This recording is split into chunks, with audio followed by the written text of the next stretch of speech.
ভারতীয় জনতা পার্টির পক্ষ থেকে রাজ্য জুড়ে 12 ঘন্টা বন্ধ ঘোষণা হয়।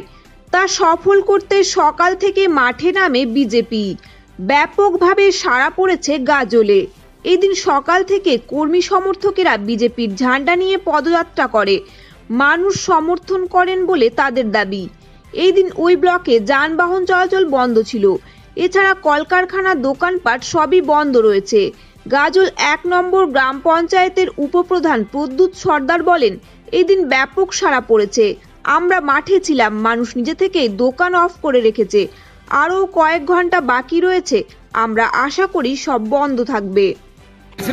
তাদের উপরে জল কামান, মানে টিয়ার গ্যাস, বিভিন্নভাবে লোহার রড দিয়ে রাস্তা আটকে দিয়েছে এবং এটা মানে গণতান্ত্রিক উপায়ে আন্দোলন করতে তাদেরকে দেয়নি, তাদেরকে কণ্ঠরোধ করেছে। এটা সরকার মানে সার্বিকভাবে আমরা মনে করি এটা এখতিয়ারের বাইরে, এটা আইন বিরুদ্ধে কাজ করেছে।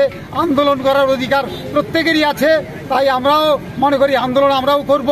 ছাত্রদেরকে অপমান করেছে, মারধর করেছে এবং অনেক ছাত্রছাত্রী তারা আজকে হসপিটালে ভর্তি আছে। তারই প্রতিবাদে আজকে আমরা রাস্তায় নেমেছি। আমার নাম ঠাকুরদাস সরকার, আমি ভারতীয় জনতা পার্টির মালদা জেলার সম্পাদকের দায়িত্ব পালন করার জন্য আমাদের রাজ্য থেকে আমাদের নির্দেশ আসছে। কালকে আমরা ভার্চুয়াল মিটিংয়ে আমাদের ইমার্জেন্সি যে আমাদের ঘোষণা হয়েছে, সেইভাবে আমরা ভারতীয় জনতা পার্টির সমস্ত কর্মীগণ আমরা ময়না আজকে রাস্তায় দাঁড়াইছি এই জন্যই যে বিগত দিন অর্থাৎ কালকে যে তারা কোনো দলের লোক ছিল না, সাধারণ পাবলিক মানুষ তারা প্রতিবাদ করতে গেছিল কলকাতায় আর জি কর হসপিটালে একজন মহিলা ডাক্তারকে যেভাবে রেপ করেছে এবং তাকে হত্যা করেছে, তারই প্রতিবাদে সমস্ত ছাত্র সমাজ তার প্রতিবাদ করতে গেছিল এবং তাদের উপরে নির্মমভাবে শাসক দল যেভাবে অত্যাচার করেছে তারই প্রতিবাদে আমাদের নেতৃত্ব ঘোষণা করেছে যে আজকে 12 ঘন্টা হরতাল আমাদের পালন করতে হবে, রাস্তা অবরোধ করতে হবে। এই নির্দেশ পেয়ে আমরা আজকে সকাল 6টা থেকে আমরা ভারতীয় জনতা পার্টির যারা কার্যকর্তা আছি আমরা রাস্তায় দাঁড়িয়েছি। আমরা 12 ঘন্টা হরতাল পালন করব। কালকে কি দেখলেন? কালকে যে এরকম একটা ঘটনা ঘটলো যে সাধারণ ছাত্র তারা প্রচণ্ড পরিমাণে মানুষের আমাদের সমর্থন রয়েছে। আমাদের গাজলে 100% আমাদের এই ধর্মঘট সফল আমরা এখন পর্যন্ত রয়েছে।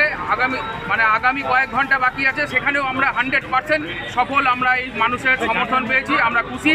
এবং সকাল 6টা থেকে সন্ধ্যা 6টা অবধি আমাদের এই 12 ঘন্টা ডেকেছেন গোয়ান্দাজি আমাদের রাজ্য সভাপতি সুকান্ত মজুমদার। তার নির্দেশে আমাদের জানেন যে আমাদের রাজ্যে যে আমাদের যে তিলোত্তমা যে ধর্ষণ হয়েছে, খুন হয়েছে, তার প্রতিবাদে ছাত্র সমাজ গতকাল কলকাতাতে যে ধর্ণা এবং নবান্ন অভিযান করেছিল, তাদের উপরে অন্যায়ভাবে লাঠিচার্জ, অজস্র কাঁদানে গ্যাস, বিভিন্ন রকম রাবারগুলি যে প্রয়োগ করা হয়েছে এবং প্রচুর আমাদের ছাত্রছাত্রীরা যারা হসপিটালাইজ রয়েছে তাদের সমর্থনে, তাদের যেন ন্যায় বিচারের দাবিতে আজকে আমাদের এই বাংলা বন্ধ। সারা রাজ্যে, গোটা রাজ্যেই আমাদের এই প্রভাব রয়েছে এবং 100% 100% আমরা এই বন্ধ মানুষ সমর্থন করেছে এবং তার আমরা সকল জনসাধারণকে আমরা ধন্যবাদ জানাচ্ছি। আপনার নাম? আপনার কোন পদ? আমার নাম প্রদ্যুৎ কুমার সর্দার, আমি গাজল 1 গ্রাম পঞ্চায়েতের উপপ্রধান।